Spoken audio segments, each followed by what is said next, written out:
Pada suatu hari Yesus menyingkir ke daerah Tirus dan Sidon. Datanglah seorang wanita Kanaan dari daerah itu dan berseru, "Kasihanilah aku, ya Tuhan, anak Daud. Anakku perempuan kerasukan setan dan sangat menderita." Tetapi Yesus sama sekali tidak menjawab. Lalu para murid Yesus datang dan meminta kepadanya, "Suruhlah wanita itu pergi, sebab ia mengikuti kita sambil berteriak-teriak." Jawab Yesus, "Aku diutus hanya kepada domba-domba umat Israel yang hilang." Tetapi wanita itu mendekat dan menyembah Dia sambil berkata, "Tuhan, tolonglah aku." Yesus menjawab, "Tidak patut mengambil roti yang disediakan bagi anak-anak dan melemparkannya kepada anjing."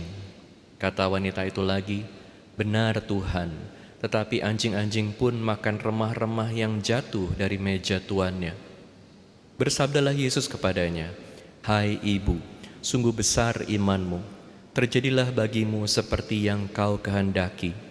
Dan seketika itu juga anaknya sembuh. Demikianlah sabda Tuhan. Terpujilah Kristus. Saudara-saudari sekalian terkasih dalam Kristus, dalam Injil pagi ini kita mendengar contoh seorang wanita yang luar biasa dalam imannya, dalam kerendahan hatinya, memohon kepada Tuhan. Kita diundang untuk juga selalu berdoa dengan kerendahan hati, memohon dengan kerendahan hati. Kenapa kerendahan hati itu penting di dalam doa?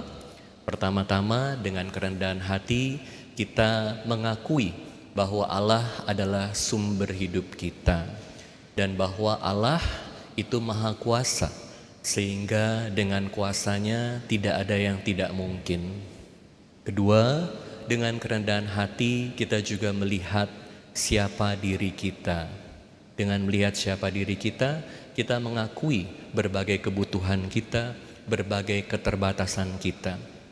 Dan dengan kerendahan hati kita juga menjadi lebih terang, lebih jelas dalam melihat hidup.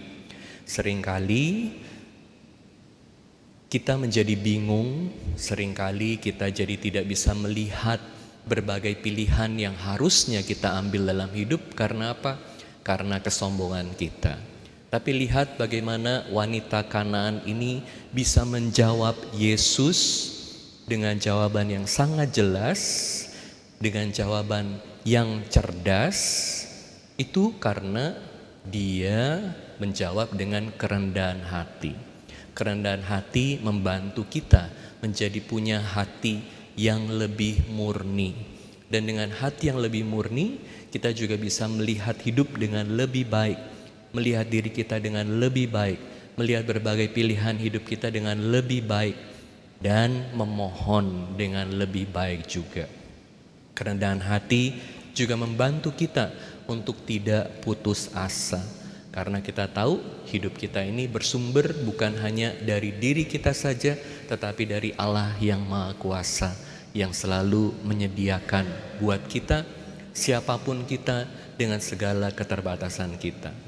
Mari kita berdoa, memohon dengan kerendahan hati.